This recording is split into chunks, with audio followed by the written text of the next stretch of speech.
ಪ್ರಿಯ ನಿರೀಕ್ಷಕರೇ ನಮಸ್ಕಾರ. ಬೀರ್ಬಲ್ನ ವಿಶೇಷ ಕಾರ್ಯಕ್ರಮಕ್ಕೆ ಆತ್ಮೀಯವಾದ ಸ್ವಾಗತ. ವೀಕ್ಷಕರೇ, ನಮ್ಮ ದೊಡ್ಡ ಸಮಸ್ಯೆ ಏನು ಗೊತ್ತಾ? ಜಾತಿ.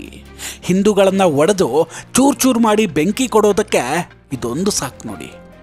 ಭಾರತದಲ್ಲಿ ಇವತ್ತಿಗೂ ಕೂಡ ಎಲೆಕ್ಷನ್ ನಡೆಯೋದು ಜಾತಿ ಆಧಾರದ ಮೇಲೆ. CM ಆಯ್ಕೆಯನ್ನು ಕೂಡ ಜಾತಿ ಲೆಕ್ಕಾಚಾರ ಇಟ್ಕೊಂಡೇ ಮಾಡಲಾಗುತ್ತೆ. ಯಾವಾಗ ಎದುರಾಳಿಯ ವಿರುದ್ಧ ಗೆಲ್ಲೋದಕ್ಕೆ ಸಾಧ್ಯ ಇಲ್ಲ ಅಂತ ಆಗ್ಬಿಡುತ್ತೋ ಹಾಗೆಲ್ಲ ಬರೋದೇ ಈ ಜಾತಿ ಅನ್ನೋ ಅಸ್ತ್ರ.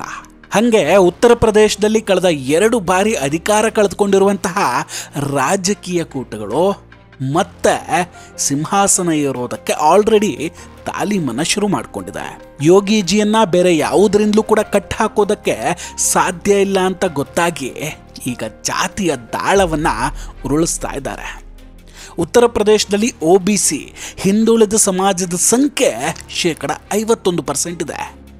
ಈಗ ಯೋಗಿಜಿಯನ್ನು ಸೋಲಿಸೋದಕ್ಕೆ ಆ ವೋಟ್ಗಳೇ ಮುಖ್ಯವಾಗಿ ಹೊಡುತ್ತೆ. ಅದೇ ಕಾರಣಕ್ಕೆ ವಿರೋಧ ಪಕ್ಷಗಳ ಕಣ್ಣು ಈ OBC ಅಂದರೆ ಹಿಂದುಳಿದ ಸಮಾಜದ ಮೇಲೆ ಬಿದ್ದಿದೆ. ಒಂದು ವಾರದ ಹಿಂದೆ ಅಂದ್ಕೊಳ್ತೀನಿ, ಕಥ್ವಾ ಅನ್ನೋ ಕಾರ್ಯಕ್ರಮದಲ್ಲಿ ಯಾದವ ಸಮುದಾಯಕ್ಕೆ ಅವಮಾನ ಆಯಿತು ಅಂತ ಗಲಭೆ ಎಬ್ಬಿಸ್ಬಿಟ್ಟಿದ್ರು ಅಖಿಲೇಶ್ ಯಾದವ್. ಯಾದವ ವರ್ಸಸ್ ಬ್ರಾಹ್ಮಣ ಅಂತ ಶುರು ಮಾಡಿಕೊಂಡ್ರು. ಈಗ ಮತ್ತೆ ಯೋಗಿಜಿಯ ವಿರುದ್ಧ 5,000 ಹುಡುಗರು ಮಹಾಕುಂಭಮೇಳ ನಡೆದ ಜಾಗ ಗಲಭೆಕೋರರ ತಾಣ ಆಗಿಬಿಡ್ತು. ಅಷ್ಟಕ್ಕೂ ಏನಾಯಿತು ಪ್ರಯಾಗ್ರಾಜ್ನಲ್ಲಿ? ಯಾರು ಆ 5,000 ಹುಡುಗರು? ಎಲ್ಲವನ್ನ ಹೇಳ್ತೀನಿ. ಅದಕ್ಕೂ ಮುನ್ನ ನಮ್ಮ ಬೀರ್ಬಲ್ ಚಾನಲನ್ನು ಇನ್ನೂ ಸಬ್ಸ್ಕ್ರೈಬ್ ಮಾಡಿಲ್ಲ ಅಂದರೆ ದಯವಿಟ್ಟು ಸಬ್ಸ್ಕ್ರೈಬ್ ಮಾಡಿ ಹಾಗೂ ಬೆಲ್ ಐಕಾನನ್ನು ಕ್ಲಿಕ್ ಮಾಡಿ. ಈ ವಿಡಿಯೋ ಹಾಗೂ ಫೋಟೋಗಳನ್ನು ಏನು ನೋಡ್ತಾ ಇದ್ದೀರಾ, ಇದೆಲ್ಲ ಪ್ರಯಾಗ್ರಾಜ್ನತೆ. ಹೀಗೆ 5,000 ಎಳೆ ಹುಡುಗರು ಇನ್ನೂ ಕೂಡ ಮೀಸೆ ಬಂದಿಲ್ಲ. ಅಂಥವರು ರೋಡ್ನಲ್ಲಿ ಸಿಕ್ಕ ವಾಹನಗಳನ್ನು ಪುಡಿ ಮಾಡ್ತಿದ್ದಾರೆ. ಇದರಲ್ಲಿ ಪೊಲೀಸರ ಗಾಡಿಗಳು ಕೂಡ ಇದ್ವು, ಅವನ್ನು ಕೂಡ ಬಿಡಲಿಲ್ಲ. ಇನ್ನೂ ಮೀಸೆ ಕೂಡ ಬಂದಿಲ್ಲ. ಕೈಯಲ್ಲಿ ದೊಣ್ಣೆಗಳನ್ನು ಹಿಡಿದುಕೊಂಡು ಆಕ್ರೋಶದಲ್ಲಿದ್ದರು. ಅಂಥದ್ದು ಏನಾಯ್ತಪ್ಪ ಹಾಗಾದರೆ? ಯಾಕೆ ಸಿಟ್ಟು? ಇದರ ಹಿಂದಿನ ಕಾರಣ ಏನು? ಕೇವಲ ಒಬ್ಬ ನಾಯಕನನ್ನು ತಡೆದಿದ್ದಕ್ಕೆ ಇಷ್ಟೆಲ್ಲ ನಡೀತು.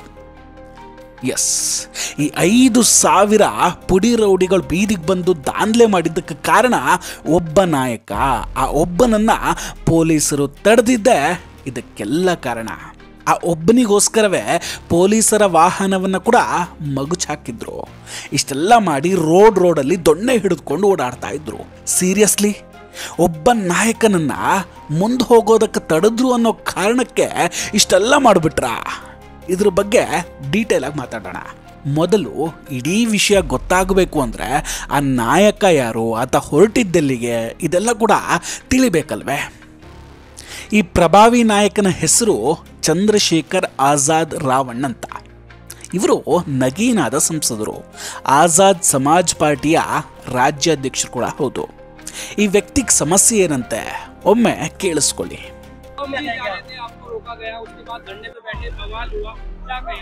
देखिए, मैं कौशाम्बी पीड़ित परिवार से मिलने के लिए जा रहा था. पुलिस ने मुझे झूठी बातों में गुमराह करके, क्योंकि हम संविधान को मानने वाले लोग हैं, हमने उनके बात का भरोसा किया और उन्होंने हमें जो है इलाहाबाद सर्किट हाउस में डिटेन करने का काम किया. मैं अपने पीड़ित पाल समाज के परिवार से नहीं मिल पाया. इसोटा का जो परिवार था, इसकी जला के हत्या करने, उनसे नहीं मिल पाया. इस वजह से मेरे मन में तकलीफ है और फिर मैं आज सुबह वहां से लौटा हूं. क्यों मुझे परिवार से नहीं मिलने दिया गया? क्या वहां छिपाया जा रहा है? ऐसा क्या है जो जनता के सामने ना आए? क्यों मुझे वहां जाने रोका गया? इसका जवाब जो है उत्तर प्रदेश सरकार को, पुलिस को, एडमिनिस्ट्रेशन को देना चाहिए. ಚಂದ್ರಶೇಖರ್ ಅವ್ರು ಹೇಳ್ತಾರೆ, ನಾನು 2 ತಾಸಿನಿಂದ ಇಲ್ಲೇ ವೆಯ್ಟ್ ಮಾಡ್ತಾ ಇದ್ದೀನಿ. ಪೊಲೀಸರು ನನ್ನನ್ನು ತಡೆದು ನಿಲ್ಲಿಸಿದ್ದಾರೆ. ನಾನು ಆ ಸಮಾಜದ ಸಂತ್ರಸ್ತ ಬಾಲಕಿಯನ್ನು ಭೇಟಿ ಮಾಡೋದಕ್ಕೆ ಅಂತ ಬಂದಿದ್ದೀನಿ ಅಂತ. ಬಟ್ ಈಗ ಈ ರೀತಿಯ ಗಲಭೆ ಯಾಕೆ ಶುರುವಾಯಿತು? ಚಂದ್ರಶೇಖರ್ ರಾವಣ್ ಪ್ರಯಾಗ್ರಾಜ್ ಏರ್ಪೋರ್ಟ್ನಿಂದ ಸೀದಾ ಒಬ್ಬಳು ಅತ್ಯಾಚಾರಕ್ಕೊಳಗಾದಂತಹ ಸಂತ್ರಸ್ತೆಯ ಕುಟುಂಬವನ್ನು ಮೀಟ್ ಮಾಡೋದಕ್ಕೆ ಅಂತ ಬಂದಿದ್ರು. ಆಗ ಪೊಲೀಸರು ಅವರನ್ನು ತಡೆದು ಹೇಳ್ತಾರೆ, ನೀವು ಹೋಗ್ತಾ ಇರುವಂತಹ ಜಾಗದಲ್ಲಿ ಪರಿಸ್ಥಿತಿ ತುಂಬ ಸೂಕ್ಷ್ಮವಾಗಿದೆ, ನೀವು ಅಲ್ಲಿಗೆ ಹೋಗೋದು ಈ ಟೈಮಲ್ಲಿ ಸೂಕ್ತ ಅಲ್ಲ, ದಯವಿಟ್ಟು ವಾಪಸ್ ಹೋಗಿ ಅಂತ ಹೇಳ್ತಾರೆ. ನಂತರ ಪೊಲೀಸರು ಹಾಗೂ ಚಂದ್ರಶೇಖರ್ ಅವರ ನಡುವೆ ಮಾತುಕತೆ ಕೂಡ ಆಗುತ್ತೆ. ತದನಂತರ ಅವರನ್ನು ತಡೆದು ಪೊಲೀಸರು ಅಲ್ಲಿಂದ ಸರ್ಕಿಟ್ ಹೌಸ್ಗೆ ಬಹಳ ಗೌರವದಿಂದಲೇ ಕರ್ಕೊಂಡು ಹೋಗ್ತಾರೆ. ಆದರೆ ಅಷ್ಟರಲ್ಲಿ ಅವರ ಹುಡುಗರು ಅದನ್ನೇ ನೆಪ ಮಾಡಿಕೊಂಡು ಗಲಭೆಯನ್ನು ಎಬ್ಬಿಸ್ಬಿಟ್ರು. ಪೊಲೀಸರು ಗಾಡಿಗಳನ್ನು ಬಿಡದೆ ಹಾಳು ಮಾಡ್ತಾರೆ. ಅಲ್ಲಿ ಓಡಾಡ್ತಿದ್ದಂತಹ ಸಾಮಾನ್ಯ ಜನರ ಮೇಲೆ ಕೂಡ ಹಲ್ಲೆ ಮಾಡಲಾಗುತ್ತೆ. ಆ ಸಾಮಾನ್ಯ ಜನರು ಅದೇನು ಮಾಡಿದ್ರು ಇವರಿಗೆಲ್ಲ, ಅವರನ್ನು ಬಿಡಲಿಲ್ಲ, ಅವ್ರ ಮೇಲೆ ಕೂಡ ದಾಳಿ ಮಾಡಿದ್ರು. ಅವರ ಗಾಡಿಗಳಿಗೆ ಬೆಂಕಿ ಹಾಕಲಾಯಿತು. ಇದು ಪ್ರಯಾಗ್ರಾಜ್ ನಗರದ ಮಧ್ಯೆಯೇ ಆಗಿತ್ತು. ಈ ಪೂರ್ತಿ ವಿಷಯದಲ್ಲಿ ಒಂದಲ್ಲ 2 ಘಟನೆಗಳಿದೆ. ಅದರಲ್ಲಿ ಒಂದು ಕರ್ಚನಾ ಅನ್ನೋಲ್ಲಿ ನಡೆದಂತಹ ಘಟನೆ, ಇನ್ನೊಂದು ಕೌಶಂಬಿ ಅನ್ನೋ ನಗರದ ಪಾಲ್ ಸಮಾಜದ ಘಟನೆ. ಪ್ರಯಾಗ್ರಾಜ್ ಬಳಿ ಕರ್ಚನಾ ಅನ್ನೋ ಕ್ಷೇತ್ರ ಇದೆ. ಅಲ್ಲಿ ಒಂದು ಹಳ್ಳಿ ಇದೆ, ಇಸೋಟಾ ಲೆಹಾನ್ಪುರ್ ಅನ್ನೋದಾಗಿ. ಅಲ್ಲಿ ಏಪ್ರಿಲ್ 12ನೇ ತಾರೀಕು ದೇವಿ ಶಂಕರ್ ಅನ್ನೋದು ವ್ಯಕ್ತಿ ದಿನಗೂಲಿ ಕೆಲಸಕ್ಕೆ ಅಂತ ಹೋಗ್ತಾನೆ. ಆದರೆ ಹೀಗೆ ಹೋದಂತಹ ದೇವಿ ಶಂಕರ್ ಅಲ್ಲೇ ಅನುಮಾನಾಸ್ಪದವಾಗಿ ಸಾವನ್ನಪ್ಪಿದ್ದ. ಸುಟ್ಟ ಸ್ಥಿತಿಯಲ್ಲಿ ಆತನ ಮೃತದೇಹ ಕೂಡ ಸಿಕ್ಕಿತ್ತು. ಪೊಲೀಸರು ಪ್ರಕರಣ ದಾಖಲಿಸಿಕೊಂಡು ಆರೋಪಿಗಳನ್ನು ಅರೆಸ್ಟ್ ಕೂಡ ಮಾಡ್ತಾರೆ. ಆ ಆರೋಪಿಗಳು ಬಾಯಿ ಬಿಟ್ಟಿದ್ದೇನೆಂದರೆ ದೇವಿ ಶಂಕರ್ ಒಬ್ಬ ಹುಡುಗಿಯನ್ನ ಇಷ್ಟಪಟ್ಟಿದ್ದಂತೆ. ಅದೇ ಹುಡುಗಿಯನ್ನ ಅವಧೇಶ್ ಅನ್ನೋ ವ್ಯಕ್ತಿ ಕೂಡ ಇಷ್ಟಪಟ್ಟಿದ್ದ. ಅಂದರೆ ಅಲ್ಲೊಂದು ಟ್ರಯಾಂಗಲ್ ಲವ್ ಸ್ಟೋರಿ ಶುರುವಾಗಿತ್ತು. ಈ ವಿಷಯ ಅವಧೇಶ್ಗೆ ಗೊತ್ತಾಗಿ ಆತ ಈ ದೇವಿ ಶಂಕರ್ನ ಹತ್ಯೆ ಮಾಡ್ತಾನೆ. ಆದರೆ ಈಗ ಇದಕ್ಕೆ ಜಾತಿಯ ಬಣ್ಣವನ್ನು ಕಟ್ಟಿ ರಾಜಕೀಯ ಮಾಡೋದಕ್ಕೆ ಶುರುವಾಗಿದೆ. ಇದನ್ನು ಕ್ರೈಮ್ ಆಗಿ ನೋಡೋದನ್ನು ಬಿಟ್ಟು ಇಲ್ಲಿ ಜಾತಿ ಯಾಕೆ ಬಂತು?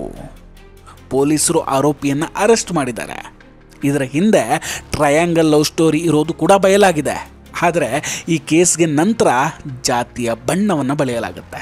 ಇದು ಒಂದು ಸ್ಟೋರಿ. ಆದರೆ ಇನ್ನೊಂದು ಸ್ಟೋರಿ ಒಂದು ಹುಡುಗಿಯ ಅತ್ಯಾಚಾರದ ಕತೆ. ಈ ಹುಡುಗಿಯ ಜಾತಿ ಮತ್ತು ಆರೋಪಿಯ ಜಾತಿ ಹೇಳಿಕೊಂಡು ಪಾಲ್ ಮತ್ತು ಬ್ರಾಹ್ಮಣ ಜಾತಿ ಅಂತ ಇಲ್ಲಿ ಗಲಭೆ ಶುರುವಾಗುತ್ತೆ. ಇಲ್ಲೂ ಕೂಡ ಪೊಲೀಸರು ಯಾರ ರಕ್ಷಣೆಯನ್ನು ಮಾಡೇ ಇಲ್ಲ. ಆರೋಪಿಯನ್ನು ಮುಲಾಜು ನೋಡದೆ ಎತ್ಕೊಂಡು ಹೋಗಿ ಅರೆಸ್ಟ್ ಮಾಡಿದ್ದಾರೆ. ಆದರೂ ಕೂಡ ಇಲ್ಲಿ ಜಾತಿಯನ್ನು ತಂದು ರಾಜಕೀಯ ಮಾಡೋದಕ್ಕೆ ಆರಂಭಿಸ್ತಾರೆ. ಇದನ್ನು ಪಾಲ್ ಸಮಾಜ ವರ್ಸಸ್ ಬ್ರಾಹ್ಮಣ ಸಮಾಜ ಅಂತ ಬೆಂಕಿ ಹಚ್ಚುವ ಕೆಲಸ ಆಗ್ತಿದೆ. ಈ ಎಲ್ಲ ವಿವಾದಗಳಿಗೂ ಕೂಡ ಕಾರಣ ರಾಜಕೀಯ. ಅದರಲ್ಲಿ ನೋ ಡೌಟ್ UPಯಲ್ಲಿ ವಿಧಾನಸಭಾ ಚುನಾವಣೆ ಮುಂದಿದೆ. ಅದಕ್ಕಿಂತ ಮುಂಚೆ ಪಂಚಾಯತ್ ಚುನಾವಣೆ ಕೂಡ ಬರ್ತಿದೆ. ಅದಕ್ಕಾಗಿ ಜನರ ತಲೆಯಲ್ಲಿ ಜಾತಿಯನ್ನೋ ಬೀಜವನ್ನು ಬಿತ್ತಿ ತಮ್ಮ ವೋಟ್ ಬ್ಯಾಂಕನ್ನು ಸೆಳೆಯುವಂತಹ ಕೆಲಸ ಆಗ್ತಾ ಇದೆ. ಚಂದ್ರಶೇಖರ್ ಕೇವಲ ಸಂತ್ರಸ್ತೆಯನ್ನು ಮೀಟ್ ಮಾಡೋದಕ್ಕೆ ಬಂದವರು ಅಂತ ಹೇಳ್ತಾರೆ. ಆದರೆ ಇವ್ರು ಹೋಗ್ತಿರುವಂತಹ ಪ್ರದೇಶದಲ್ಲಿ ಆಲ್ರೆಡಿ ಜಾತಿಯ ಸಂಘರ್ಷ ಇತ್ತು. ಅಂಥ ಜಾಗಕ್ಕೆ ಈ 5,000 ಮಂದಿ ಗಲಭೆಕೋರರು ಇವರೆಲ್ಲ ಅಲ್ಲಿಗೆ ಹೋಗಿದ್ರೆ ಕತೆ ಏನಾಗ್ತಿತ್ತು, ಪರಿಣಾಮ ಏನಾಗ್ತಿತ್ತು ಯೋಚನೆ ಮಾಡಿದ್ರಾ? ಈ ಉದ್ದೇಶದಿಂದಷ್ಟೇ ಪೊಲೀಸರು ಅವರನ್ನು ತಡೆದಿದ್ದು. ನಾಳೆ ಏನಾದರೂ ಪ್ರಯಾಗ್ರಾಜ್ ಅಂತಹ ನಗರದಲ್ಲಿ ದುರಂತ ಆದರೆ ಅದಕ್ಕೂ ಪೊಲೀಸರನ್ನೇ ಹೊಣೆ ಮಾಡ್ತಿದ್ರು, ಯೋಗಿಯನ್ನೇ ಬೈಕೊಳ್ತಾ ಇದ್ರು. ಅಷ್ಟೊಂದು ಸ್ಟ್ರಿಕ್ಟ್ ಕಾನೂನು ಇರುವಂತಹ ಜಾಗದಲ್ಲೇ ಹೀಗೆ ಗಲಾಟೆ ಮಾಡಿದವರು ಆ ಹಳ್ಳಿಗಳಿಗೆ ಹೋಗಿ ಇನ್ನೂ ಏನೇನು ಮಾಡ್ತಾಯಿದ್ರು. ನಿಜವಾಗ್ಲೂ ಇವರು ಅವರನ್ನು ಭೇಟಿ ಮಾಡೋದೇ ಉದ್ದೇಶ ಆಗಿದ್ದರೆ ಈ 5,000 ಜನ ಯಾಕೆ ಬೇಕಿತ್ತು ಸ್ವಾಮಿ? ಇವರಷ್ಟೇ ಹೋಗ್ಬೋದಿತ್ತಲ್ವಾ?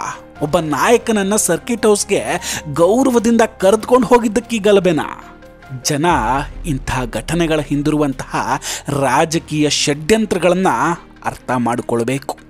ಇದನ್ನು UP ಅಷ್ಟೇ ಅಲ್ಲ, ಇಡೀ ದೇಶದ ಹಿಂದೂಗಳು ಅರ್ಥ ಮಾಡ್ಕೊಳ್ಬೇಕು.